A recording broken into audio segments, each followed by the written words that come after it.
Today, we are speaking with Edward Russell Jr., or as Spencer introduced him to me as, Smitty. Smitty serves in various roles here in the Vacaville Unified School District with Spencer and I. Smitty's just an awesome guy. And recently, we've been having on these different guests. One of the guests was Travis Irvine, who blew our mind, and he was all about local politics and get to know your local politics and what's going on. And Spencer told me, well, I have this friend named Smitty who I just love, and he is essentially just like a Vacaville legend. And the more I've gotten to know him and about him, and after this interview, he absolutely is a Vacaville legend. If you're from the Bay Area, I think you'll love some of the things that Smitty has to say. And if you're not, I still think it's really packed full of just actionable things that we could do in our local communities to make them better and that I'm trying to implement. And I just appreciate the heck out of him just coming on. Did I just say heck?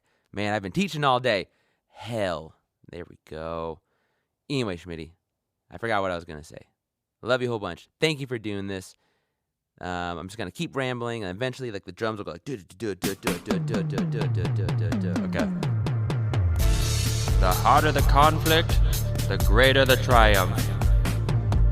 The fiercest serpent may be overcome by a swarm of ants.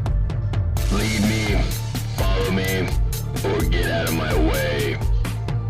Age wrinkles the body, opening wrinkles the soul. Battle buddies. Battle buddies. First and foremost, thank you for being here from the bottom of our souls, dude. We appreciate you. Yes. We know that. Hey, bro, you already know how me and you get down, man. Nothing but, just gratitude on my part that you even, had the inclination to just invite me onto this platform, and be in this space with you too. You know what I'm saying?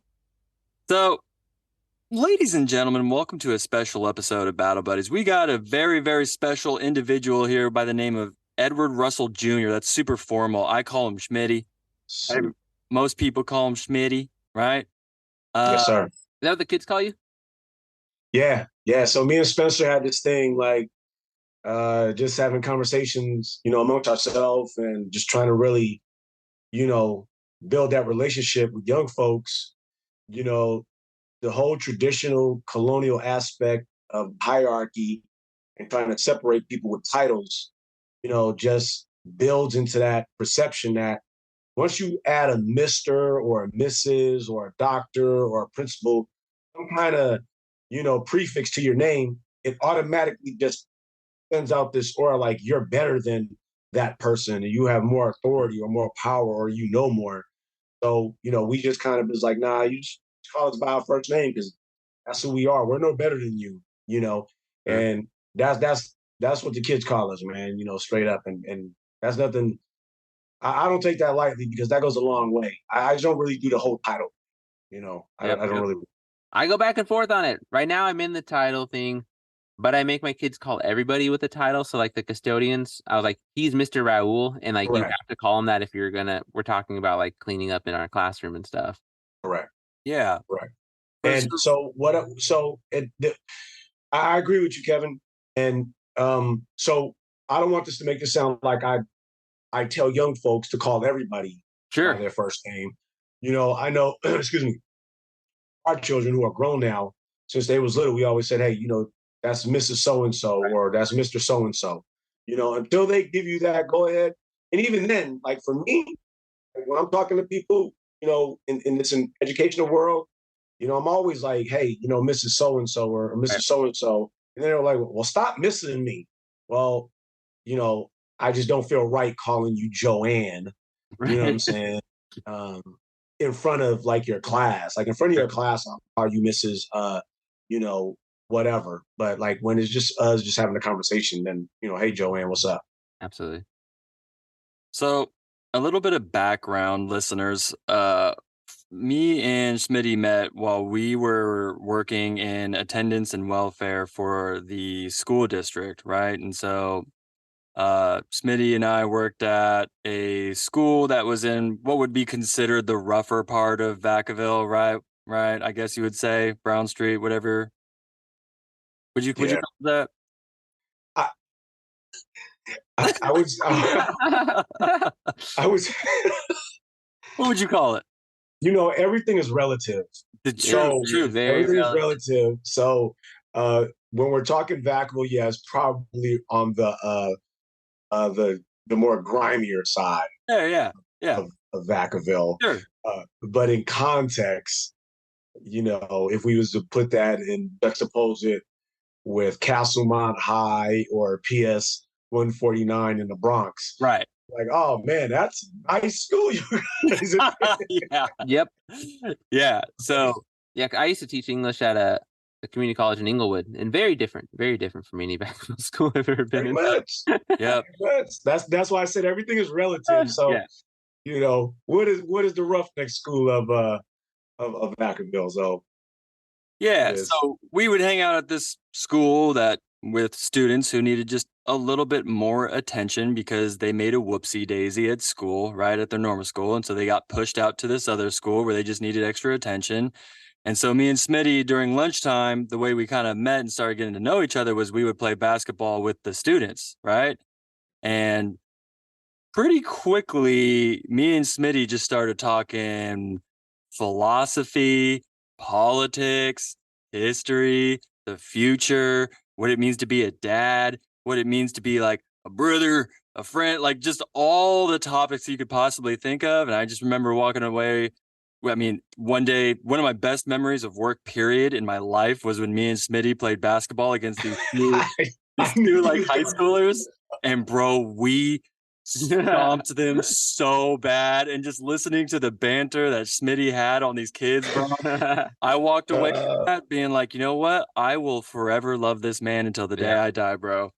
So yeah, that's how we know each other. That's who we work in education.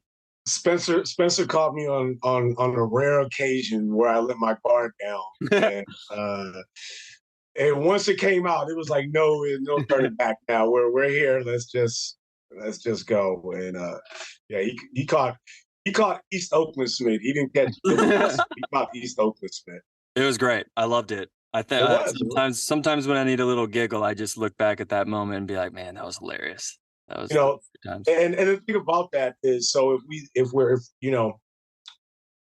in the education realm, right, and we're just trying to so basically this particular location is trying to meet students where they're at, like Spencer said, they had a whoopsie or whatever the case is. We all been there, right? But education, I say this like in all of my posts that I put on social media, whatever. Education is more than books sometimes. And so on that particular occasion, very rare occasion, education came in a different form. It wasn't in the book, and it wasn't by the book, and it probably would have never have been, shared had it not been for that particular scenario. So with everything that transpired in those about 30, 45 minutes, there was some lessons taught. There's some valuable lessons taught when it either just come to understanding relationships, team building, working together,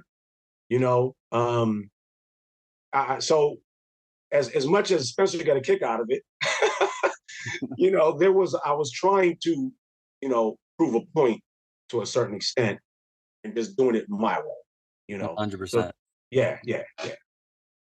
Yeah, dude. So do you want to kind of like, it's up to you, obviously, but I kind of, you've told me a little bit briefly, but maybe you kind of give the listeners a little idea of what kind of brought you into the like world of education and like what got you so, I was listening to you one day and you're talking about all these council members that and all these people in the city. And, I know this guy, this guy from the police department is calling me and wants to meet with me and hear my perspective. And, you got your hand in all these different little jars, dude, around the community. And I kind of want you to tell the listeners, like, what was the impetus of that? Like, what got you started into that, like, world? Man, how much time we got? Much as you need. I don't want to put Kevin to sleep, bro. Wow. Just so backstory. you know, again, gentlemen, cut me off because I don't want to ever sound like I'm preaching. I just really want to just be transparent so everybody understands how I got to where I am right now, because it's not a cookie cut answer to how I got here. You know, I'm actually taking a class right now on comparative politics, and like I read something today, like, you know, when we're trying to talk about something, if you discount the small items, you can't see the big picture. You know what I'm saying? There's so many external forces at play of why things happen. So with all of that said, um, so 2019, we got three kids. Me and my most beautiful. We got three children. They're grown now. And the youngest was preparing to graduate high school. Some folks who got some things on their heart decided to do some things, and it turned really, you know, nasty and ugly towards my family. And we've just never been that type of family. You know, we are pro-black, don't get me wrong, you know, but we never like, you know, F you if you're not black. It's just never how we rock. Like, my mom looks white. She was half white. She's Italian. So it's never been that, you know what I'm saying? And so this happened. So I just had to have you know, an internal conversation with myself. Like, you know, what am I going to do with this? Long story short, you know, I decided, well, you know what? I could sit here and harbor all of this anger, but it ain't gonna do me no good. It'd probably put me in a casket before I do anything positive. So I tried to change the narrative, try to change my perceptions on things, and be like, okay, look, how can I find the silver lining in this negative, and how can I change it to a positive? So that's what I did. So I started my own nonprofit where we provide mentors for young Latinos and Black kids. We offer free math tutoring, STEM program, career development, right? And it just kind of organically kept going, and it kept going. And I heard this thing in Fairfield. I was at a community meeting, and one of the pastors stood up when a district supervisor stood up and said, "Hey, you know, we got all of these wonderful houses programs available, but we can't get nobody to come."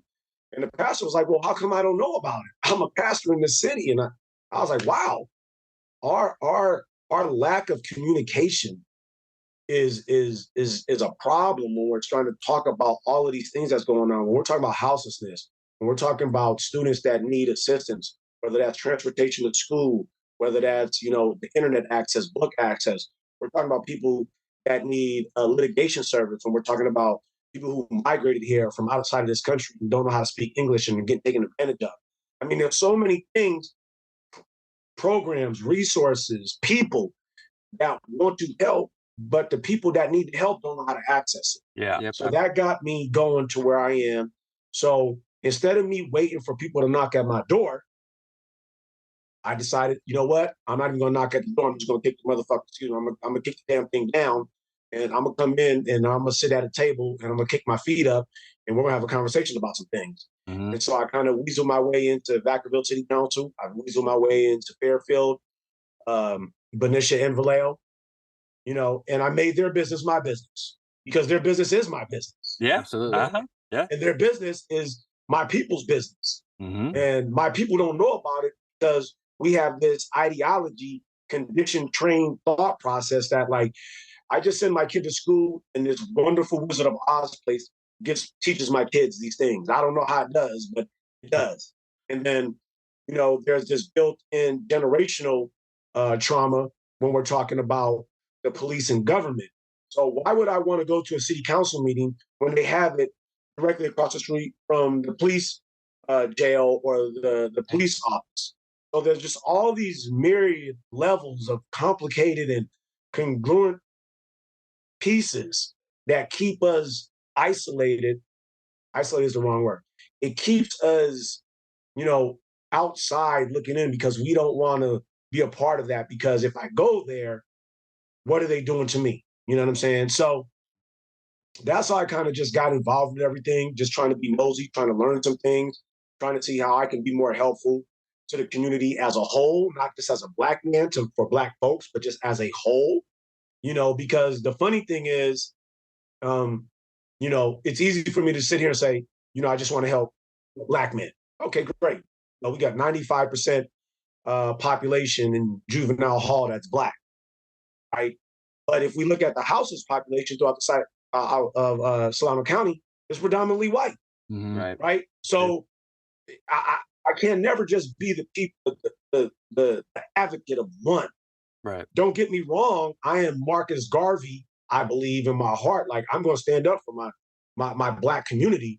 Mhm. But at the same time, what kind of man would I be if I'm not trying to help this white man that's down and out? Now, don't get me wrong. He's probably had some things he's turned his eye to being white. He could have took advantage of, but he decided not to. Okay, great, whatever. You know what I'm saying?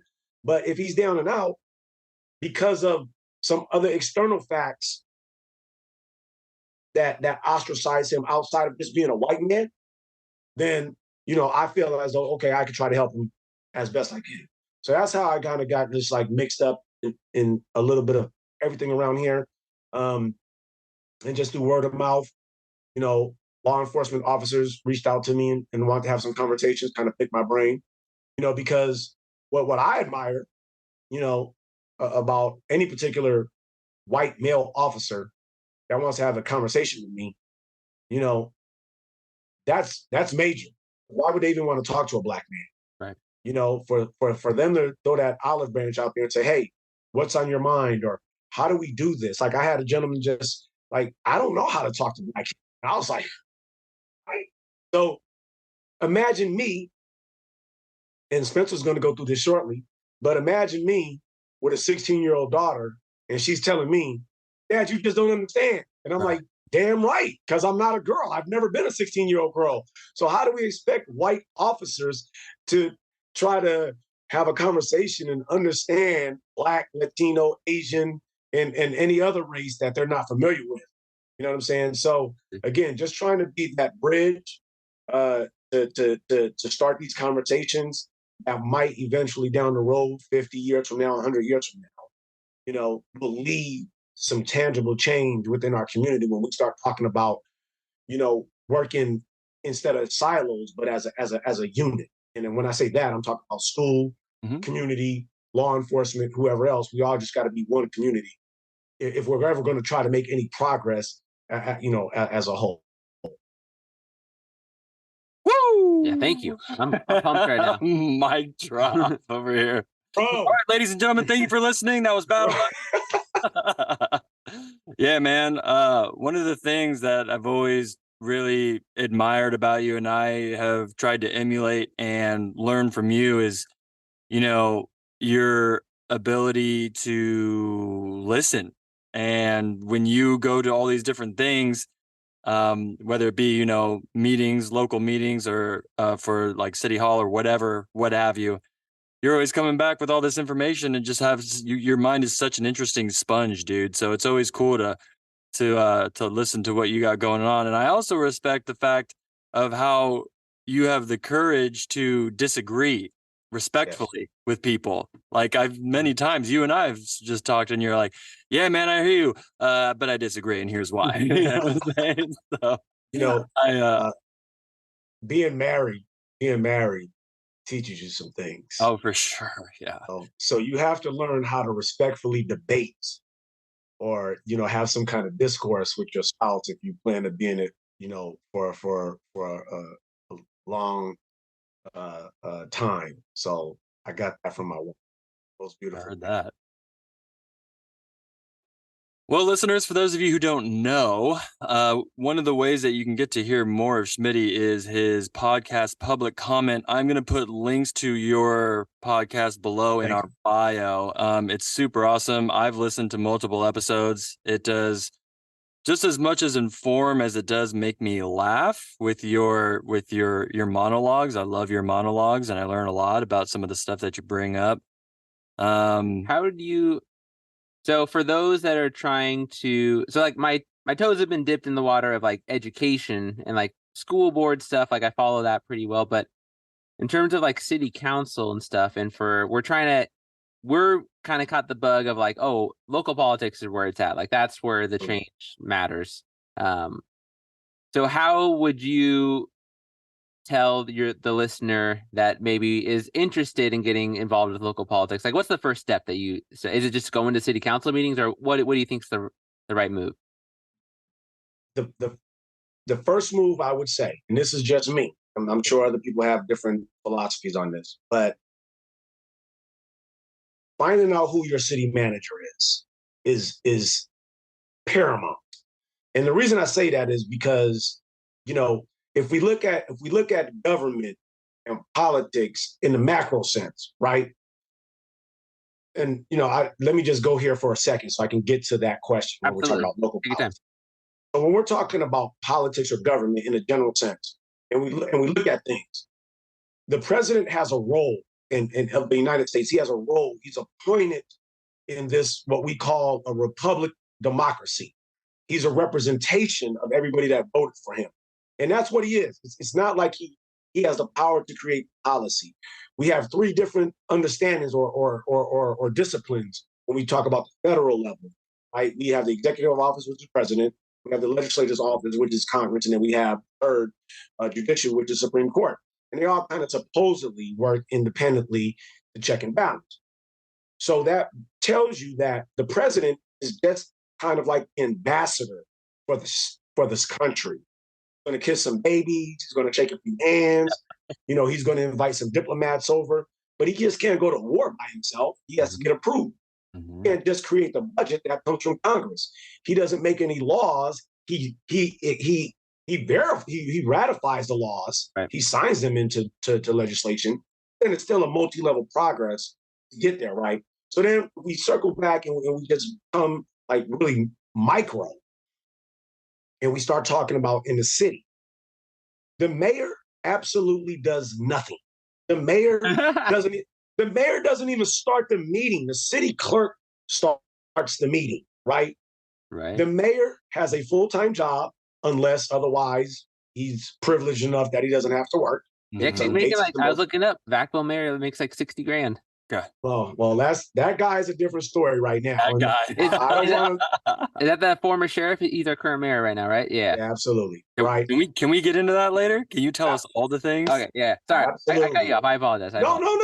Totally cool. Hey, man, listen. I'd rather have a conversation than me just sitting here just blabbing off. Oh, we love it, dude. This is good. But, so the mayor is just a pawn. He's out there shaking hands just like the president. He don't have really no power. That's why I don't really want to run for mayor. The city manager is the man. The city manager by far is the man. The city manager is the CEO of the city. He's the one that hires the police chief. He's the one that creates the budget with the help of other folks. Sure. He's the beginning and the end when we start talking about contracts, municipality codes within the city, different ordinances. Like we just had a Pride Month. That was a big ordeal here in Vacaville. Yeah, yes, we want to talk about that. Yeah, we had some stuff on that. Right. So again, the city manager, if I had any influence on anyone listening when they want to get into city government, local city government, find out who your city manager is and find out what they do. City Hall is open to every citizen. You can find the planning commission in there. You can find the zoning department in there.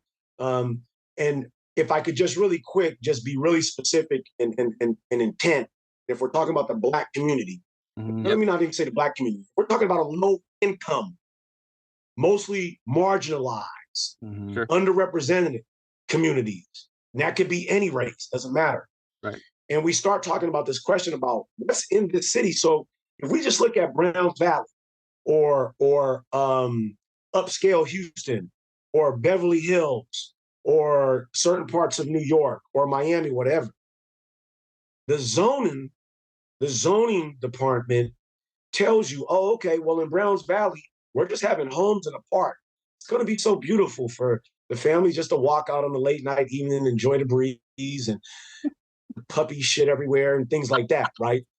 But when we talk about inner cities where there's no representation for the people that look like the people that live there, then that's why you have multiple liquor stores, multiple vape stores, multiple overpriced supermarkets, right? You have high density law enforcement patrol. You have multiple check cashing storefronts where I may add, when we're talking about low income and people marginalized who don't have a checking account who don't have ID to get a checking account, whether that's for whatever reason, and you go to cash your check from subsidized government programs, and you take it to a check cashing, they're charging you 200%. They're charging you 200% on that. Let that sink in for a minute. When we start talking about zoning and planning and local government, you know what I'm saying? That should be outlawed. Check cashing companies should be outlawed. I think it's the most predatory thing in the world. That's like the main thing that I say when kids say, "Why do I need to learn to read?" I'm like, because you need to learn to not go to check cash, because it is seriously going to mess up your whole life. Absolutely. You do it 1 month, it messes up your whole life. It messes up the next 10 years at least, because you're making minimum wage. All of a sudden, you lost all that money for months. You're not going to recover it. You know, and so, you know, and that go. I mean, again, that's just a lot of layers, but. Right. You know, local government, I would say start at city manager. That's good. You know, get to know who that person is. I like that. It's actionable. That is actionable. I was like, I'm going to go do that. I'm going to go look it up after. Yeah, I love that. So also check this out. When we're talking about marginalized, disenfranchised communities, sure. And I always tell young people this. If the city manager is truly the CEO and he truly hires the police chief, when they get into interviews and contract negotiations or whatever they do, why would a white male who has been maybe graduated, and I'm just going to throw a name out there, maybe he graduated from Colorado University, and this particular police officer graduated from Texas University, why would they talk about excessive force? Why would they talk about chokeholds? Why would they talk about stop and frisk? Why would they talk about anything that pertains to marginalized people? Because they've never experienced it. Right. So it never comes up. So we start talking about how these atrocities against humans continue to happen. It's because of the policy. The policy hasn't been changed since law enforcement has begun. And so they're operating. So every time you hear something where there's an officer involved shooting, misconduct, or whatever the case, it's always, well, we follow policy. You know, and there's this great thing, and I think I shared this with Spencer, and I'm not going to be too graphic with the words I use, but Richard Pryor, a long time ago, had a set, and he was talking about Long Beach police officers and how they interact with their citizens. And they apprehended a black man. And it was a comedy stand-up routine, but the point was so in your face. They actually, you know, Richard Pryor was like, yeah, you know, we got this nigger, and we snapped his neck. And the two police officers are talking, and they're like, hey, is it okay to snap his neck? And the guy pulls out the policy, and he goes, yep, right here, page 37, okay to break a nigger's neck. I forgive my language, but I was trying to make a point, like, when we start talking about, you know, interaction and dealing with law enforcement and policy, if we don't have representation at the table to talk about policy, then the antiquated policies that are in place will continue to happen, and then these atrocities against humans will continue to happen. I like that perspective of how would they even know to talk about it if it's not what they've been exposed to. Because like when I was in school in Long Beach, in grad school, like, you know, half of my class was black, and like that was like one of the main focuses of study was like better understanding different cultures. And so yeah, that kind of, I like, because it's not like a blame thing. It's just like, we just have to fix this huge glaring issue of like, they aren't exposed to it. Right. And so to address that, which is a small world, I didn't know Long Beach had so many wonderful people, Kevin. I had a chance to talk with oh my God, I think she's the associate superintendent or something in Fairfield. And she used to teach in Long Beach. And she's a white lady, and she was raised in a Catholic house. So her dad was very strict. They wore a dress to Sunday school. They sat at the table. They held hands. They prayed. They was very quiet. When you're done with eating, you get up, you wash your dishes, take a bath, you go to bed, go to church. Everything was routine. Everything was structured. She said when she got to Long Beach as a teacher, she just assumed that everybody lived that lifestyle. So one of her black students was murdered. She goes to the funeral, And she said, I almost fell out of my chair because everybody at the funeral was jumping up and down and doing all of this. And she said, that was my epiphany to wake up to be like, wow, cultures are very different. Yeah. I struggle with it still to this day with loud classrooms because I'm like, that's just not how, like, that's not how my house is. My house is quiet, but I know it, but I still, and I'm like, I'm sorry, guys, it's too loud for me. But this is a me problem. This is a me problem right now. Right. Yeah. You know, I tell people this story, just trying to make sure that we understand and being mindful of young folks Right. and not assuming that they all come from this cookie cutter traditional aspect, right? So I was basically a single child. My sister's 13 years older than me, so she left. So I basically was raised in my cousin's house where there was 9 people, where there was 9 children, I say 9 children. So I made 10, right? My auntie had a kitchen table with 2 chairs. That's it. Yeah. That was it. So if you wasn't the first one in the house, you wasn't sitting at the table to eat dinner, right?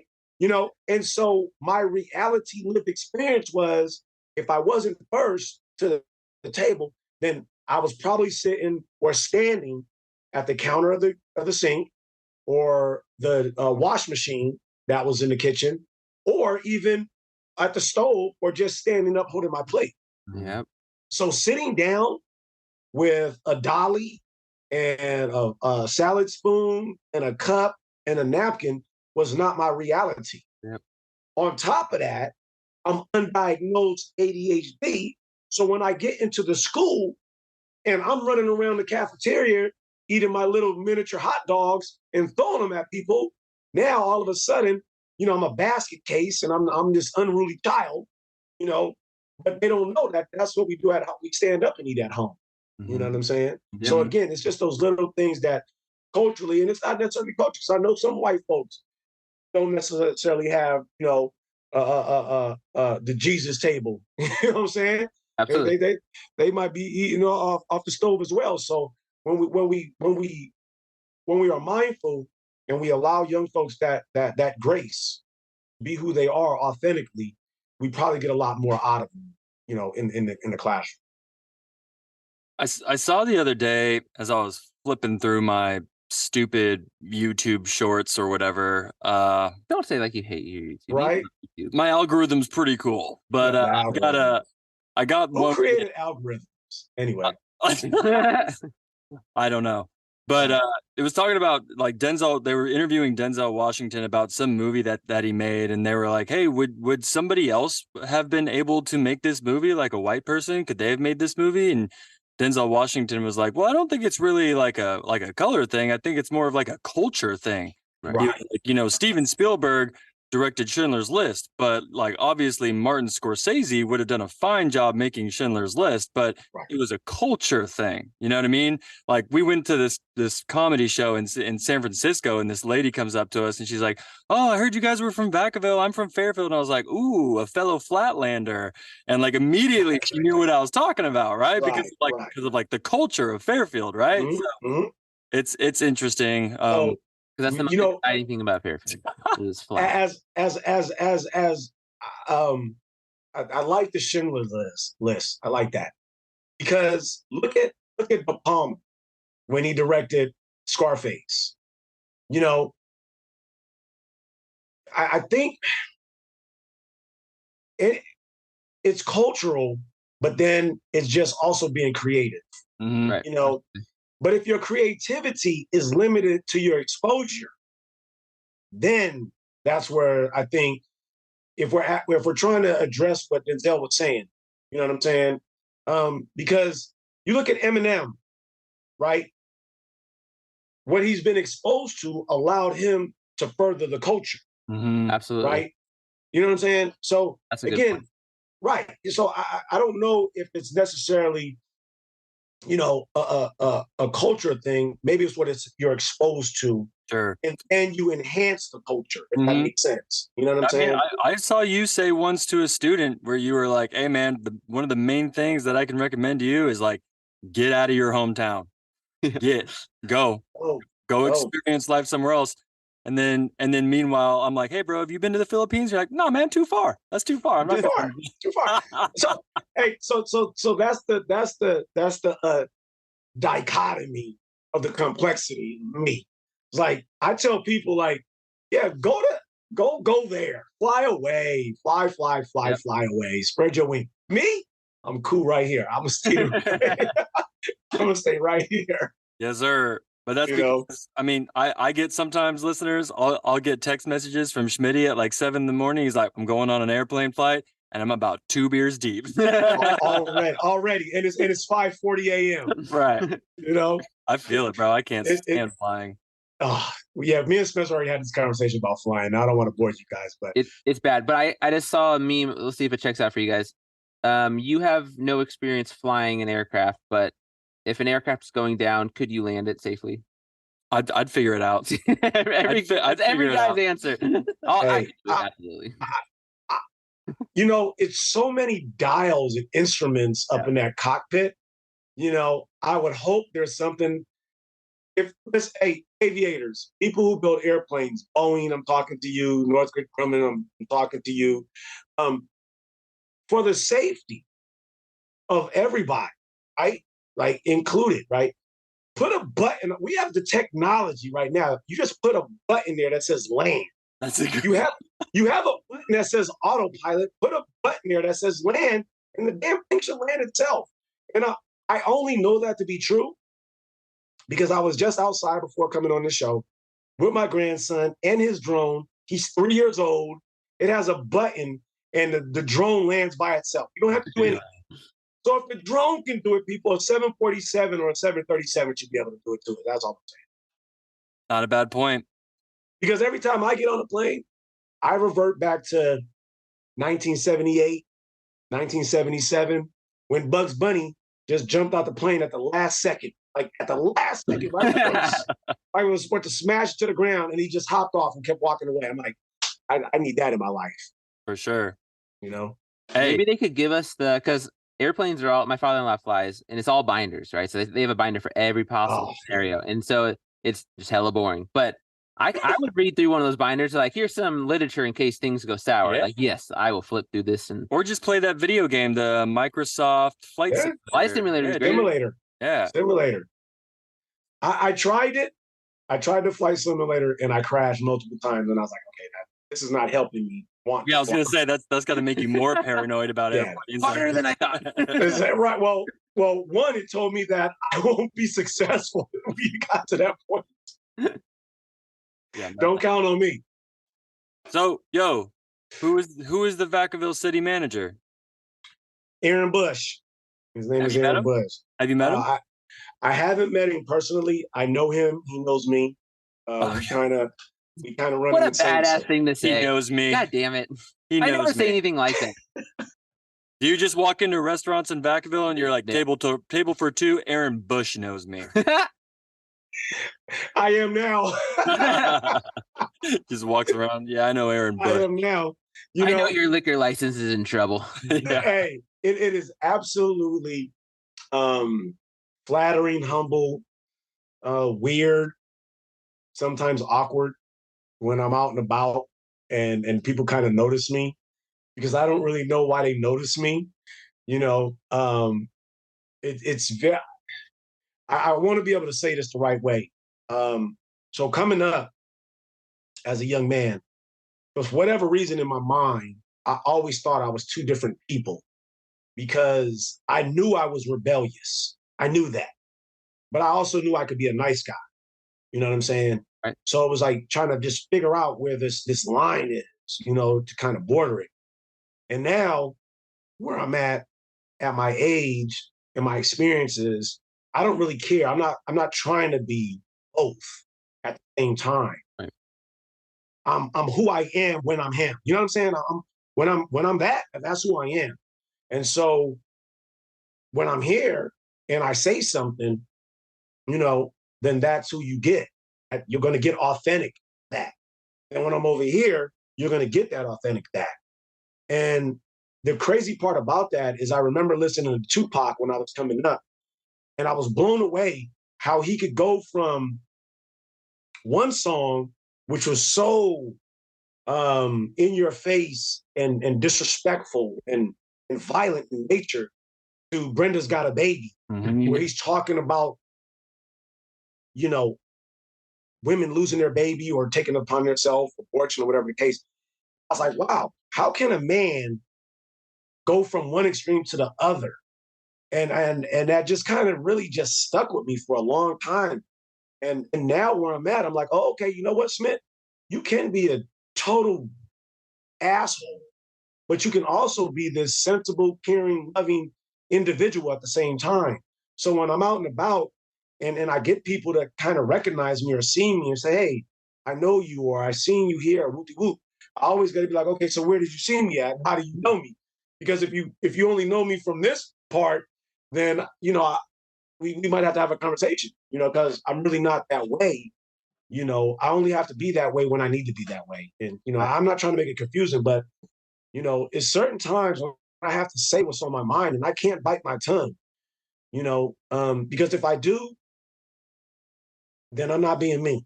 Right. Yeah, You know? I think people appreciate authenticity though, dude. I think human beings respond to like just truth and honesty, Yeah. even if sometimes what is the saying, like the truth will set you free, but first it's gonna piss you off. You know what I Oh, mean? yeah, for sure.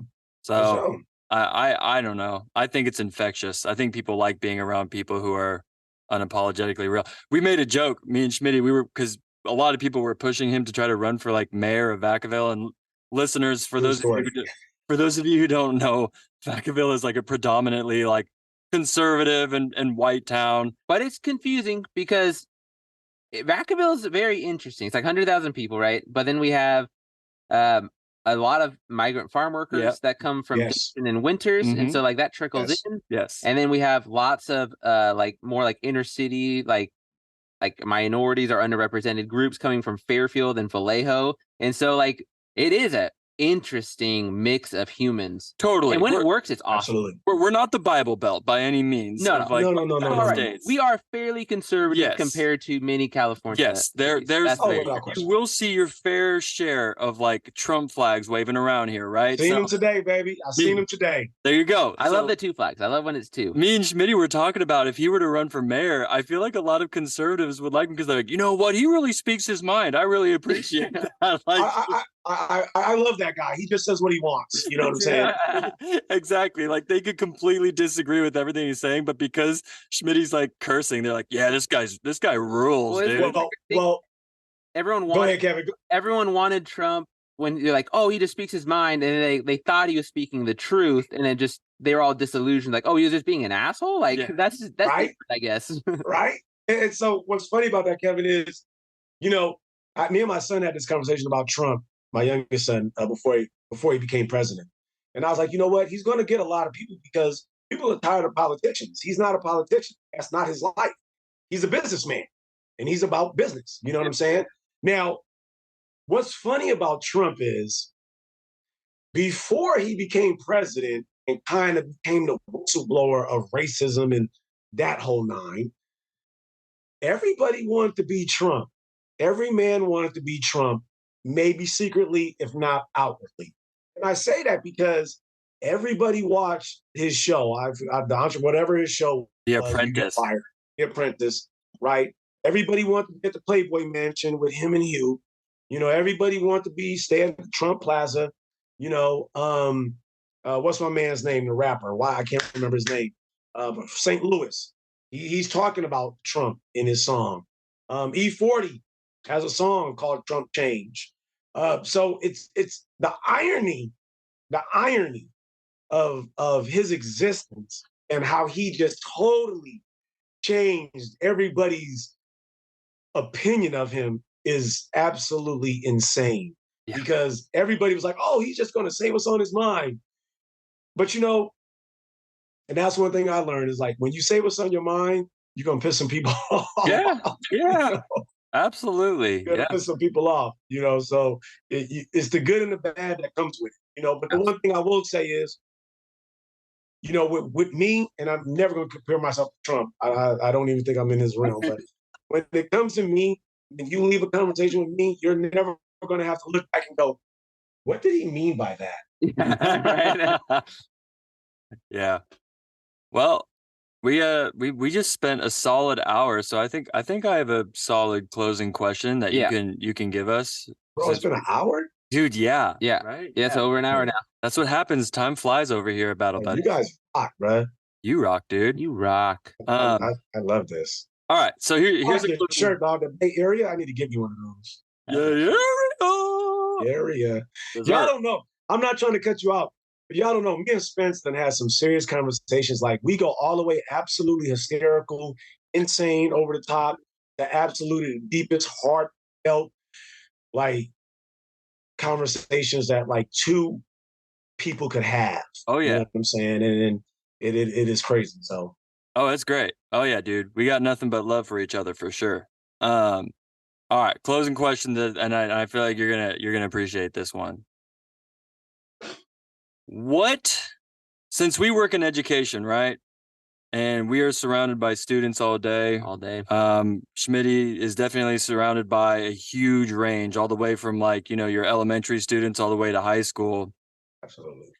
What is a message that you would say to the younger folks coming up in the world, like? What should they prepare themselves for the world that is to come, as far as like, whether it be politics or whether it be the world that you think is happening, considering your perspective from local politics and everything that you've experienced in life and in education, like what is your message to younger people as they go forth into the adult world? Prepare yourself for success. I know that sounds super corny and it probably doesn't make any sense, but if you just let me expound on it for a quick second. We tell young people all the time, be successful, right? But we don't expand on that, and all the way back to the beginning of this conversation we just started today about the relevancy of things. Everything is relevant. So if I lived in a car with my grandmother, for my last 3 years of high school, and all of a sudden now we get to stay in a hotel room. Well, that's success, right? But if I've lived in a 5-bedroom house and I've had 5 PlayStations and I got a car waiting for me when I turned 16, what does my success look like now? Yeah. So success is relevant to who we're dealing with, but if we're not ready for it, young folks, and we're trying to tell them, listen, tomorrow is yours own. You have to prepare for success to be successful. And what I mean by that is I tell young folks this all the time when I talk to them. If I give you $100 right now, and I say, go to the corner of 3rd and 75th in Kansas City, Missouri, and get me, 5 dozen donuts. Could you get there without Google Maps? And of course not, they can. They say that. And then I said, okay, well, that kind of makes sense if we look at, if I tell you to go be successful, but I don't give you any kind of map. I don't give you anything that helps you to even understand what success looks like. Because if I tell you to be successful from my point of view, that's not your success. Mm-hmm. Right. And a kid that's been told to be successful by its parents is not necessarily going to be successful for him or her, So that's my thing, is like, prepare for success. Be ready. And what I mean being ready is this. I tell kids all the time, create a schedule. This phone that everybody in the world has, outside of developing nations, which hopefully they'll have pretty soon here. Everybody has a calendar on there. My calendar, every day has something, 1 or 2 things, maybe 3 or what, it doesn't matter. But once I accomplish that, okay, that day was successful. And then I do it the next day. And then now that week, I've been successful. And then that month, become successful. And it gets me to the end game, whatever my end game is, right? And so young people, you need to know that. Like, if you don't have a blueprint for success, your path there is going to look like this. Mm-hmm. Right. You're going to be saying yes to things you have no business saying yes to. You're going to be saying no the things that you shouldn't be saying no to. But if you have a blueprint, if you have a schedule for success, and you know, oh, this is the path I need to be on. Now, in that path, we may need to revise some things. We may need to revisit, and that's totally cool. You know what I'm saying? But at least you have a blueprint to get you to where you're trying to go, right? And even adults could use that, because I know some adults who don't have a clue on what their success is like, right? And that was something I kind of came up on my own, just talking to young folks, just because when I asked them what success was like, they didn't know, Yeah. right? But then as I do my research, and just by the organic nature of this journey, and listening to some of Dr. King's speeches, like, I don't know if you guys are familiar with his blueprint speech, when I believe he was in Philadelphia talking to a predominantly Black high school kids, and he was telling them about this blueprint for life, right? I mean, if you haven't seen it, man, you should go watch it. I'll check that out.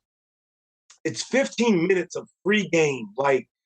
And what's crazy about it, we're talking 1963, but it resonates today. If you don't have a blueprint, then how do you even? So if you don't have a blueprint and you come across $1 million, do you even know that's success? Yeah. Or is that just some luck?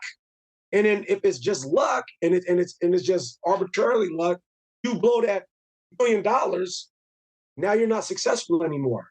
Yeah. So this whole understanding of being successful and preparing to be successful is major and it's critical, right? So you look at the other, well, it's not even a speech. It was a speech that he gave in Washington, D.C. And it wasn't the title of the speech, but part of the speech was the fierce urgency of now. The fierce urgency of now is when you take control of what you're doing now that gets you to be wherever your success is. You know what I'm saying? So that would be my go-to. I'm going to die on that hill, that we have to prepare to be successful, have to prepare to be shaking the hand of the President of the United States. You have to prepare yourself to have $1 million check given to you for your services. And how do you do that? Well, you need a bank account. You need to know what kind of services you're going to provide. You have to prepare for success. And when you're not, and when success comes, you're probably not going to be ready for it. And if I could just really quick kind of like throw something in there. When it talks about success, I had this conversation with my youngest son when was having the George Floyd protests. He was part of some of the protests here in Vacaville, which I'm super proud of him for standing up for that. I was like, well, while you're out there, what do you want? Yeah, right. You got the sign. You're putting the action in. Your boots on the ground. But what do you want? Right? And I asked that question because of this. If I got 300 people standing outside my door, give us rights, give us rights. And then I open the door and I say, well, what rights do you want? Right. And you say, absolutely. I don't know. I just want some rights. I'm going to slam the door in your face and get out of here, you punk kids. Get off my grass too, right? Being prepared to be successful comes in every facet that we do, whether you're wanting to be successful in life, politics, financially, education, socially, whatever it is, we have to prepare for it. And when they open that door and when you're knocking on it, you better have a damn good, very particular intent, purposeful answer, because success is not going to sit there and wait for you to make your mind up. Woo! Yeah, I'm ready now. That's called Schmitty's knowledge bombs. Those are Schmitty knowledge bombs. Well, dude, we appreciate you, listeners. For those of you who want to hear some more Schmitty stuff, he has a podcast called Public Comment that is unbelievably amazing. I am a listener myself. There is links in our bio. Schmitty, dude, from the bottom of our heart, dude, we genuinely appreciate you for coming on. You will be coming on again. Absolutely. There's no ifs, ands, or buts about that. We're going to have you on again so we can talk more about local politics, because local politics it's just a battle we care about. It's a battle we care about, dude. Right. So I thought we was going to talk about battles, because I really want to talk about the Battle of the Bulge. You know what I'm saying? There's just like so many battles that have been waged in America that we got to talk about that at some point. I'm thinking when we cover the Battle of the Bulge, you should be the everyman. You come on, bro. Yeah. Okay. Okay. Please. All right, we'll put you on. Yeah, dude. Absolutely. You're gonna come and on. I want to say this from the bottom of my heart. Thank you for giving me this platform. Thank you for letting me, share your space with you. What I like to point out, because it's so obvious, and I think sometimes the elephant in the room is never discussed. I'm a Black man, you two are white, and it's totally cool. And we had a great conversation. You know what I'm saying? And we may not even agree on a lot of things, but at least we can talk through them. Yeah, you know absolutely. what I'm saying? Absolutely. I mean, I think we're at a point sometimes where adults don't even know how to have a conversation where we can get to an agreement, And my brother-in-law, and I'm gonna shut up after this because I think it's so important when we're just talking about growing as a community and as a people and as humanity. My brother-in-law, instead of calling it an argument, he calls it an unagreeable conversation. Let's get there. It's okay to have an unagreeable conversation. Totally cool. You know what I'm saying? But just to discount somebody because what they said or how they said it or what they look like when they said it, that gets us nowhere. Yeah, that gets us nowhere. So thank you guys for allowing me to come on here, man, and just, be a part of this space and man, just try to do whatever I can, man. I just want to be a voice to the community, man, and take us all to where we got to go. You're doing it. Dude, absolutely, dude. You're an inspiring voice, man. We want you to have as many platforms as you can possibly have, the legend dude. of Vacaville.